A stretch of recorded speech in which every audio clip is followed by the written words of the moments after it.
اعوذ باللہ من الشیطان الرجیم بسم اللہ الرحمن الرحیم۔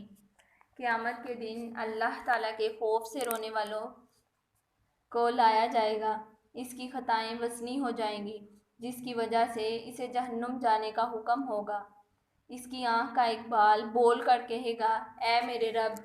حضرت محمد صلی اللہ علیہ وآلہ وسلم نے فرمایا ہے، جو شخص اللہ تعالیٰ کے خوف سے رویا، اللہ تعالیٰ اس کی آنکھ کو جہنم سے محفوظ فرمائے گا، اور میں آپ کے خوف سے رویا، چنانچہ اللہ تعالیٰ اس کی مغفرت فرما دے گا۔ اس ایک بال کی برکت کی وجہ سے اسے جہنم سے خلاصی مل جائے گی۔ جو دنیا میں اللہ تعالیٰ کے خوف سے رویا اور جبرائیل علیہ السلام اعلان کریں گے، سنو، فلاں کا بیٹا فلاں اقبال کی وجہ سے بچ گیا۔ حدیث مبارک میں ہے، قیامت کے دن جہنم کو لایا جائے گا، وہ زور سے ڈکارے گی تو ہر امت اس کی دہشت کی وجہ سے گھٹنوں کے بل گر جائے گی۔ جیسا کہ اللہ تعالیٰ قرآن پاک میں فرماتے ہیں، اے مخاطب، تو امت کو گھٹنوں کے بل گرا دیکھے گا، یعنی گھٹنوں کے بل ہر امت کو اس کی کتاب کی طرف بلایا جائے گا۔ پھر جب لوگ جہنم کے پاس آئیں گے تو اس کی چنگھاڑ اور ڈکار سنیں گے۔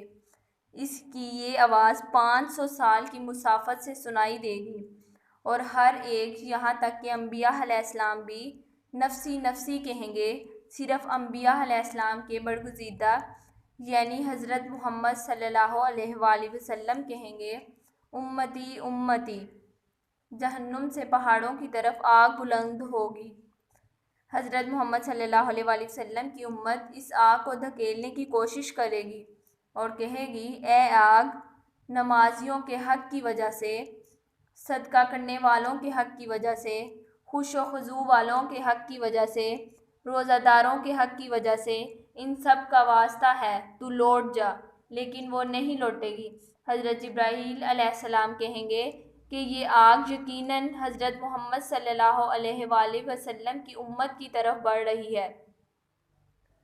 پھر وہ پانی کا جام لا کر رسول صلی اللہ علیہ وآلہ وسلم کو دے کر کہیں گے، اللہ تعالیٰ کے رسول، یہ لیں اور اس پر چھڑک دیں۔ چنانچہ آپ صلی اللہ علیہ وآلہ وسلم اس پر چھڑکاؤ کریں گے تو وہ فوراً بجھ جائے گی۔ رسول پاک صلی اللہ علیہ وآلہ وسلم فرمائیں گے، یہ کیسا پانی تھا؟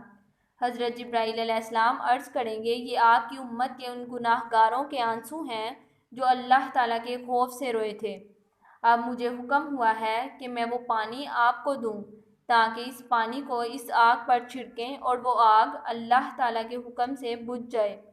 اور آپ صلی اللہ علیہ وآلہ وسلم فرمایا کرتے تھے، اے اللہ، مجھے ایسی 2 آنکھیں عطا فرما جو تیرے خوف سے آنسوؤں کے خون بننے سے پہلے روتی رہیں۔